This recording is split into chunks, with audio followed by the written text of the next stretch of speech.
J'aimerais t'expliquer mon histoire et puis juste que tu me donnes une idée aussi. Ok. Voilà. Là, j'étais encore très jeune, j'étais encore en Afrique là-bas. J'avais mon petit copain, il était élève. On a eu des enfants. Après, après son bac, il a arrêté l'école, on vivait ensemble. Vous avez eu combien Bon, d'enfants? Bon, au début, c'était un enfant. Quand on a commencé à vivre ensemble, on a eu deux encore. Pendant que vous étiez élève. Non, lui, il n'était plus élève. Il a arrêté, après le bac, il a arrêté. Il a dit qu'on va chercher l'argent parce que sa famille n'avait pas l'argent.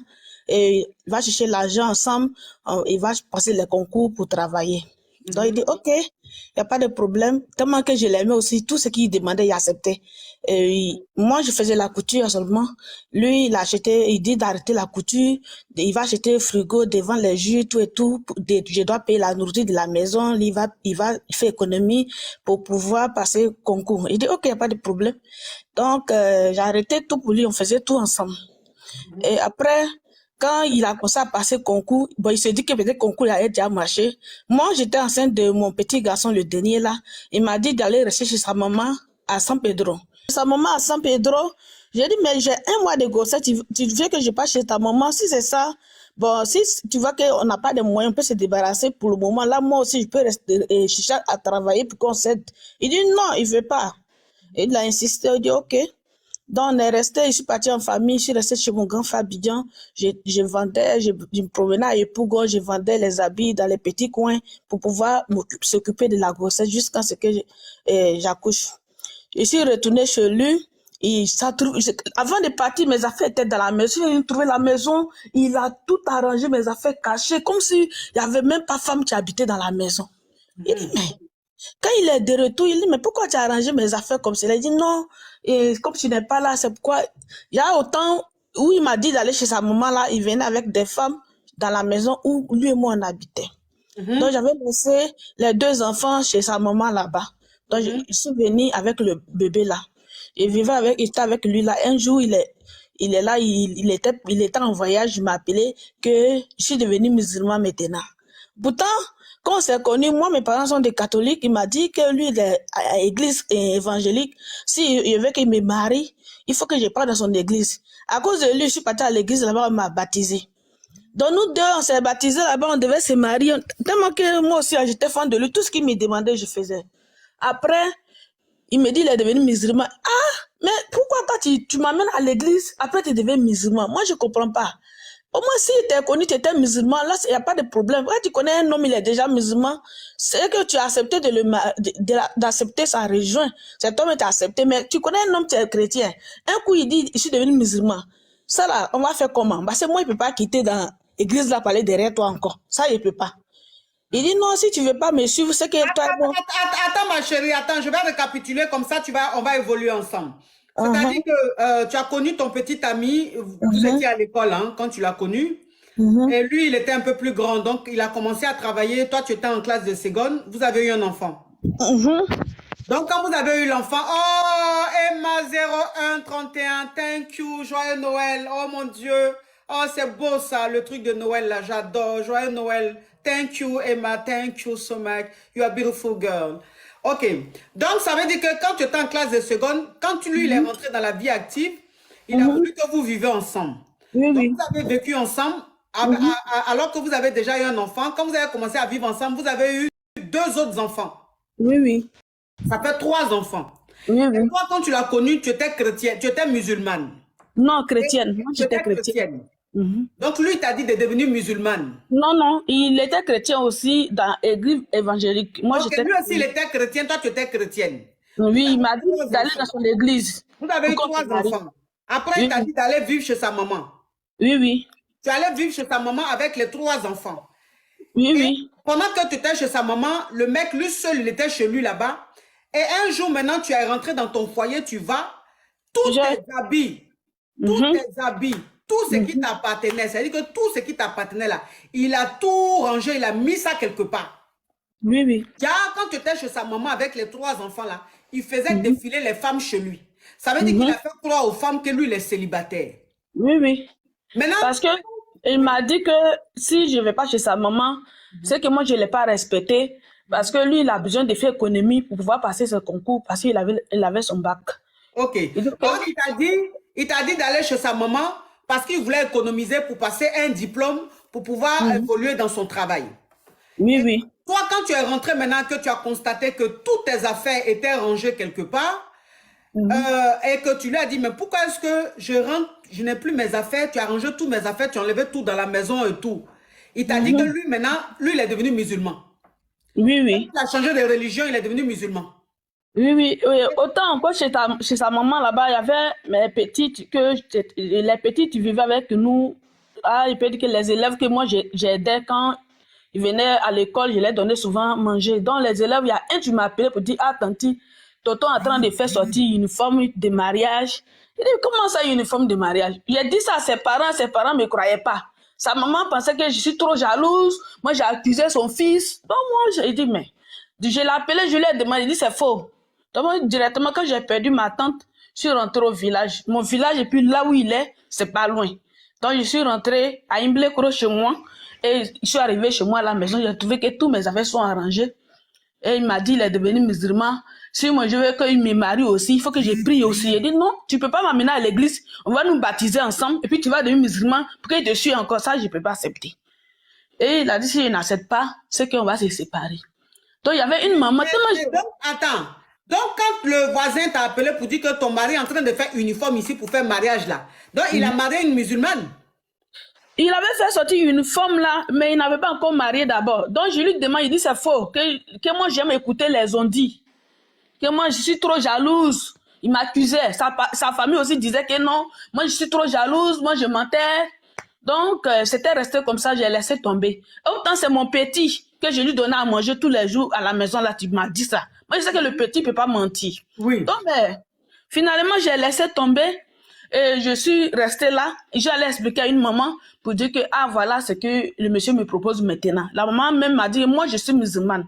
Si ton mari, de toute façon, il a ce comporté là, si tu es devenu musulman à cause de lui là, tu vas regretter demain. Musulman, pour être dans la prière, il faut être sûr que tu vas rester pour toujours. Parce que j'étais prête encore pour le suivre. Parce que je me suis dit que c'est ce qu'il veut. Et à ce moment, j'étais vraiment aveugle. J'étais vraiment aveugle. Donc, finalement, il s'est levé un matin, moi, mais je suis là, ma famille m'a convoqué au village. Je suis partie chez nous, les Akans. Vraiment, c'était une honte pour moi, ce qu'il m'a fait. Il m'a convoqué là-bas que non, lui, il veut plus de moi, les parents n'ont qu'à me dire ça. Et je m'attendais même pas à ça. Pendant ce temps, mon fils était bébé dans ma main. Et je suis partie, mes parents m'ont fait asseoir pour dire que non, ah, ton mari est venu, on ne sait pas qu'est-ce qui s'est passé entre vous là-bas. Il dit qu'il veut plus de toi. Et il m'a demandé lui si je lui ai fait quoi. On dit non, il dit que tu lui as rien fait, qu'il dit qu'il t'aime plus, que l'amour est fini entre vous. Mais quand j'ai failli me suicider au village là-bas. Parce que chez nous, les Akans là, j'avais tellement de moqueries et la honte que j'ai eue dans ce village-là. Et je vivais pas au village. Je vivais déjà en ville avec les enfants. Pour retourner au village avec les enfants, c'était difficile pour moi. Et ma maman ne vivait pas aussi à ce moment. Et c'était tellement compliqué pour moi. Je reste toute la journée dans la maison. Je ne mange pas, je ne me lave pas, je ne fais rien. Tu m'étais découragée. Mes tantes viennent, toi, on ne t'a pas connu comme ça. On sait que tu es une fille, tu aimes t'habiller, tu aimes te rendre belle. Mais pourquoi? À cause de non, tu veux te tuer. Je suis allée une fois à la boutique, je voulais me suicider, acheter des médicaments. Heureusement que ce boutiquier-là, André, il était au courant. Parce que quand il y a un petit problème, tout le village, là, tout le monde est au courant. Tu sors même, lui, il avait te demandé, tu as eu quoi? On a pris ça. Donc, moi, j'avais honte de sortir dans le village, là. Donc, finalement, ma tante est venue me chercher pour aller à Sassandra. Rester à Sassandra, grouiller jusqu'à... Un jour, j'ai eu l'idée de quitter le pays. J'ai dit, bon, il y avait un cousin qui était au pays maghrébin. Tu m'as dit, ah, petit soeur, tu n'es plus ton mari, vient te chercher. J'ai dit, mais là-bas, est-ce qu'il peut trouver l'argent pour mieux m'occuper de ça? Parce que ma coach, quand il m'a laissé là, il a dit à les parents, il va me donner 30 000 francs par mois. Chaque 2 semaines, 25 et 15 000. 15 000, il a laissé à mon oncle. 15 000 pour 3 enfants. Oui, 15 000, il a laissé à mon oncle pour 2 semaines là. 15 000 est fini, je ne l'ai plus vu. Jusqu'à je suis partie derrière lui là-bas, il s'est allé trouver. Il ne savait même pas qu'il était marié. Je suis allée dans le village là. On dit qu'il a déménagé, cherché sa maison. Je suis allée demander, on m'a montré le quartier où il était. Je suis arrivée demander dans une cour. Le vieux là m'a dit, ah, c'est mon beau. Il vient de se marier avec ma fille de cela. Donc, c'est comme cela, on me prend pour m'amener dans sa maison. Il y a là-bas, la femme qui est là. Parce qu'il a ramassé mes affaires lundi chez lui. Parce qu'on était divorcés, il n'y avait rien à faire. Les parents essayaient de négocier à lui, il ne veut pas. Donc, il a loué voiture pour aller prendre mes affaires pour venir au village. Donc, il est resté au village. Samedi, parce que mon enfant, là, il y a un qui était resté avec lui là-bas. Il dit, allez chercher mon fils. Samedi, je rentre en ville là-bas. On me dit que il s'est marié jeudi. Donc, j'ai déménagé de chez lui lundi. Jeudi, il s'est marié. Tu vois? Je te dis, ma soeur. Donc, moi, tellement j'ai eu mal, je voulais même me tuer. Il y avait mes copines qui me disaient que, vraiment, nous-mêmes, quand on a vu le mariage, on a vu que c'était ton mari, on était découragés. Ah, ma soeur, là où ton mari est là, c'est pas aujourd'hui, il va sortir là-bas. Donc, faut te chercher. Donc, j'ai commencé à me chercher avec les enfants, grouiller toutes seules dans la rue, avec les enfants. Ma tante, la petite soeur de ma maman, vraiment, je ne peux pas gâter son nom. Elle m'a soutenue, elle m'a amenée chez elle, j'étais avec elle, je vendais avec elle, je faisais tout avec elle. Et dans ça, maintenant, moi-même, je me suis mis en train de grouiller. Elle vend les pagnes. Donc, moi, je prends les habits des jeunes filles, les parfums, j'ajoute, je vends. Et c'est comme cela, j'ai décidé de venir à la vendue pour me chercher, pour mieux m'occuper de mes enfants. Donc, ma tante a pris elle a pris seulement les 2 garçons, et puis la fille était ma petite soeur. Parce que ma petite soeur aussi vivait aussi en couple. Donc, c'est comme cela que je suis venue en Tunisie. De la Tunisie, Dieu m'a fait grâce et je suis rentrée en Europe. Hey, Dieu merci. Donc, je suis déjà en Tunisie, voilà, lui maintenant, au début, on ne se parlait pas. Après, maintenant, combien d'années après, parce que là, ça fait... Donc, autant même encore, même au pays maghrébien, il m'appelle que non, je suis désolée, toi et les enfants, vous me manquez. Parce que là, j'ai pris mes enfants en main. Mes enfants sont restés dans ma famille. Je suis venue me chercher, m'occuper de mes enfants. J'ai payé l'école. Je l'appelais plus, je lui demande plus rien pour mes enfants. Moi-même, je m'occupe de mes enfants. Donc, lui, il vient, il me demande pardon. Tu nous manques, tu me manques, les enfants me manquent. Je veux que ma famille revienne, je regrette ce que j'ai fait.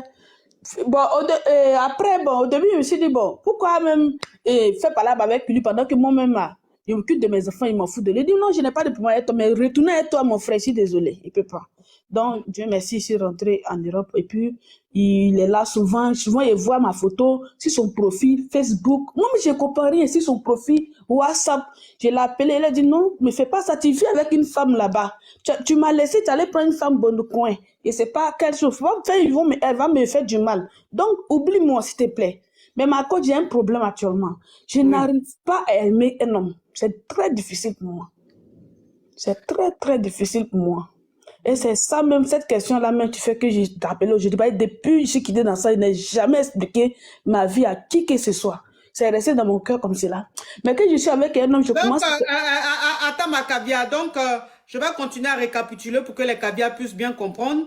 Et quand cet homme-là, il t'a dit qu'il est devenu musulman, il a marié, il t'a convoqué chez tes parents à Caen pour leur dire qu'il ne veut plus de toi. Et donc, il a marié une femme bondoukouen, une femme musulmane. Il a marié, lui-même, il est devenu musulman. Et c'est comme ça, il a dit à ta famille, comme je veux plus d'elle, on a 3 enfants, je vais lui donner toutes les 2 semaines 15 000 francs, ce qui fait 30 000 francs à la fin du mois. Il a donné 15 000 à ton oncle, il a disparu, vous ne l'avez plus vu. Quand tu l'appelles, rien du tout. Tu as trouvé jusqu'à dans son village là-bas, il t'a envoyé balader et tout. Tu n'as rien dit, tu étais tellement mal et que tu allais voir le boutiquier de ton quartier, tu voulais te dire. Tu voulais prendre des comprimés pour te dire. Et c'est le boutiquier là, comme il connaissait l'histoire, il t'a pas vendu les comprimés là. Jusqu'à quand tu t'es enfermé dans la maison, tu pleurais tous les jours, tu pleurais tous les jours, tu voulais te dire. Voilà comment tes proches, tes parents et tes soeurs t'ont dit, ah, toi aussi, tu es une femme brave comme ça, une fille bien, tu aimes t'habiller, tu es gaie comme ça, à cause de garçons, tu vas te dire, faut te reprendre. Donc, tu as une soeur à toi, une tante à toi qui vend les basins, les pagnes, elle fait commerce. Donc, tu t'es rapproché d'elle, tu prenais un peu de sa marchandise, tu vendais, tu lui donnais sa part et tu gardais ta part. Voilà comment, doucement, doucement, tu t'es dit, bon, tu ne peux pas rester au pays là-bas parce que ça ne va pas. Tu as 3 enfants, c'est toi qui dois t'occuper. Tu es devenu leur maman, tu es devenu leur papa. Tu dois t'occuper d'eux, tu ne peux pas rester en Côte d'Ivoire. Voilà comment tu arrives en Tunisie. Tu es arrivé en Tunisie. Arrivé en Tunisie, là-bas, tu as commencé à faire les petits boulots. Tu as envoyé un peu d'argent pour s'occuper de tes enfants parce que tu as laissé tes deux garçons chez ta tante et la fille, tu as laissé chez ta soeur.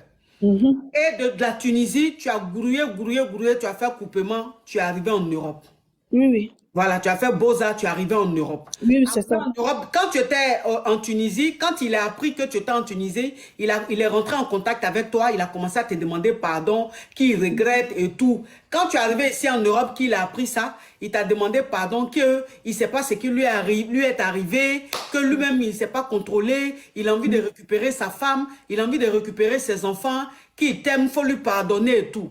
Donc toi, maintenant, tu lui as dit que tu ne peux pas le reprendre après tout ce qu'il t'a fait. Mais le problème, c'est que tu es en Europe ici, il continue de te demander pardon, il continue de te reconnaître. On est à 9 millions. Oh, ma famille là quoi? Ma famille là quoi? Une danse pour ma famille. Parce qu'aujourd'hui, j'ai dit que il n'y a pas l'homme, il n'y a pas l'homme, il n'y a pas l'homme, il n'y a pas l'homme pour les caviars, les champagnes, les KLMP, les distingués. Tu as parlé de quoi? On te parle des caviars, tu vas nous parler de quoi? On te parle des champagnes, tu vas nous parler de quoi? On te parle des élus de Dieu, tu vas nous parler de quoi? J'ai dit, on est les KLMP. On vous montrer qui a mis l'eau dans le coco. On n'est pas même pareil. J'ai dit, on va pour les 10 millions la famille. On va pour les 10 millions. Oui, parce que souvent, c'est-à-dire que quand tu es calme, tu ne veux pas parler. On est à 20 000, plus de 20 000 personnes connectées. Capture de ça. Capture. Capture. On fait capture de ça, la famille. Voilà, on fait capture de ça. C'est quoi ça? C'est les caviars, c'est les champagnes, c'est les yougos, c'est la famille regroupée. C'est quoi ça? Donc, ça veut dire que, ma chérie, aujourd'hui, tu es en Europe, le père de tes enfants veut revenir. Toi, tu ne veux pas le reprendre, de toute façon. Mais depuis que tu es en Europe ici, tu n'arrives pas à être avec un homme. C'est-à-dire que tu n'aimes aucun homme. C'est Tu difficile n'aimes pour moi. aucun homme. Tu es là comme ça, tu n'arrives pas à aimer, tu es devenu fade. Ok. Ça. Donc, la question que tu poses, c'est quoi? Au fait, à lui-même, pourquoi il pense que je l'aime encore? Parce que quand il a fait accident de moto après nos séparations. Moi, autant tu disais, on m'appelait, il a fait accident de moto, il était dans le coma. Moi, je pensais à les enfants, je dis, bon, je vais donner un peu d'argent à sa famille pour qu'on puisse le soigner. J'ai amené un peu d'argent pour lui. Après, maintenant, un jour, ici, là, il m'a écrit que ses pas l'a mordu au champ, ses pieds, là, il m'a envoyé photo. J'ai dit, trop de problèmes. Moi, j'avais l'argent sur moi, je l'ai amené. Donc, moi, je faisais ça. Je me suis dit quoi, même si il m'a fait, il y a mes copines, il y a mes soeurs, même, quand tu m'as dit, moi, je suis bête, pourquoi j'ai fait ça? Je dis, non, je vais le voir vivre, pour voir mes enfants grandir, pour me voir aussi. C'est tout ce que je veux. Je ne peux pas le laisser mourir. Parce que même que ce soit ce qu'il a fait, il reste toujours les papas. Donc, moi, je ne peux pas avoir l'argent sur moi pendant qu'il est malade et puis le laisser mourir. Donc, dans sa tête, quand je l'aide, donc je suis tellement fou. D'un petit amour, je ne ressens plus pour lui.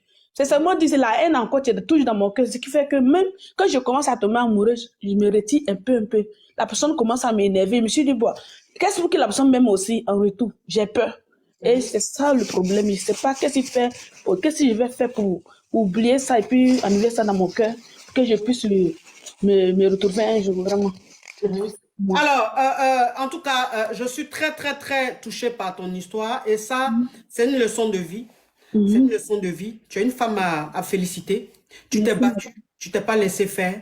Tu vois, parce que tu voulais que tes enfants soient fiers de toi et tu voulais que ce monsieur te regrette et il est en train de te regretter. C'est la meilleure vengeance. La meilleure vengeance. Et c'est ce que je dis toujours à mes caviars. Je dis, pour vous venger de vos ex, réussissez. Battez-vous pour vous en sortir. Battez-vous pour réussir. Et ils vont toujours regretter. Moi-même, je suis assise là. Liste même des regrets là. C'est long jusqu'à... J'ai dit qu'ils ont fini au moins 10 livres. Ils ont fini 10 livres. Ils ont pris cahier, ils ont fini. Ils ont pris... Là même, il n'y a plus de place dans la bibliothèque. Tellement qu'il y a regret dans regret. Mais c'est quoi ça y est? Oui. Mais il y a un jeune même, tu me connais depuis là-bas, il connaît mon histoire. Un jour, la dernière fois avant-hier, il m'a envoyé un message, il dit, hey, je suis fière de toi, ma soeur. Qu'est-ce qui t'est arrivé là, tu t'es battue. C'est ce que toute femme doit faire. Pour qu'un homme te laisse comme ça, et puis tu as mal là, il faut te venger. Si, 10 millions, bravo la famille, 10 millions, on part pour les 11 millions. On part pour les 11 millions. Je sens qu'au-delà, mes caviars vont dépasser 11 millions. Je sens ça. Si tu étais resté au pays là-bas, tu couchais les hommes désordonnément, tu faisais les enfants encore. Depuis jusqu'à présent, tu n'as plus fait d'enfants encore. Tu es resté sur ton coin, dans ton coin pour chercher l'argent pour t'occuper de tes enfants. Vraiment, je suis fière de toi. Et c'est aujourd'hui j'ai décidé de vous parler de mon histoire. Donc, ma chérie, moi, c'est que tu ressens. C'est-à-dire que de la manière, tu n'as plus d'amour, tu ressens plus rien pour les hommes.